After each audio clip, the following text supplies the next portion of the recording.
Alhamdulillah sekarang saya berada di Mahat Tahfizul Quran Darul Ibadah. Berita gembira rakyat Malaysia yang nak menuju ke Haj Nyai pada 26 April. Pihak madrasah nak jemput kita makan nasi khabu. Kita buat sistem dia cari dana untuk siapkan bangunan. Saya duduk atas ni adalah bangunan untuk asrama pelajar. Jadi mana-mana yang nak datang dari Sungai Golok ataupun masuk ke Bukit Bunga boleh singgah ke Madrasah Tahfizul Quran Darul Ibadah ni. Jarak antaranya dari Sungai Golok menuju sini sekitar 120 km. Dari Sipan jalan utama kita akan masuk ke Reman. Satu jalan ini akan menuju ke madrasah ni dalam sekitar 1.2 km. Mana-mana rakyat Malaysia yang nak masuk ke sini, grup motor ke, grup family ke, pihak madrasah jemput semua datang pada 26 April ni. Kita makan nasi kerabu. Biasa orang Malaysia ni kita makan laksa, kuah putih, kuah merah. Kat sini dia buat style makan nasi kerabu. Sambil-sambil makan, kita derma untuk pihak madrasah untuk bina penempatan dia. Kita datang kat sini untuk kita support mereka untuk lahirkan hufaz di seluruh dunia insya-Allah.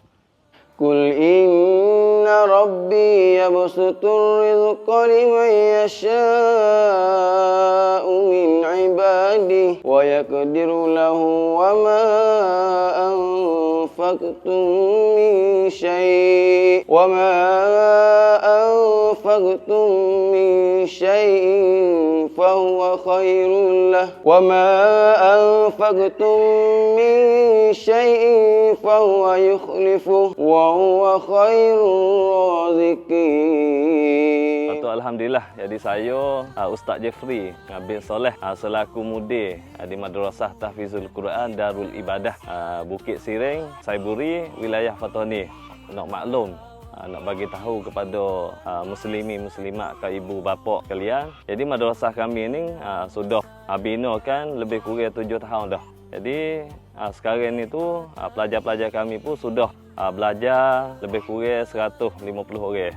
Kemudian terlekat masalahnya iaitu berkaitan dengan tempat duduk pelajar serta dengan tempat makan. Jadi kami inginlah untuk nak maklum kepada ibu ke bapa muslimin muslimat yang sudi untuk nak membantukan madrasah kami. Kami ada buat jemput teh untuk buat makan teh, makan nasi kerabu kepada saudara kita daripada Malaysia. Pihak madrasah akan jemput pada hari 20 ni April dah bersama dengan 20 ni bulan 4 9 Zulkaidah.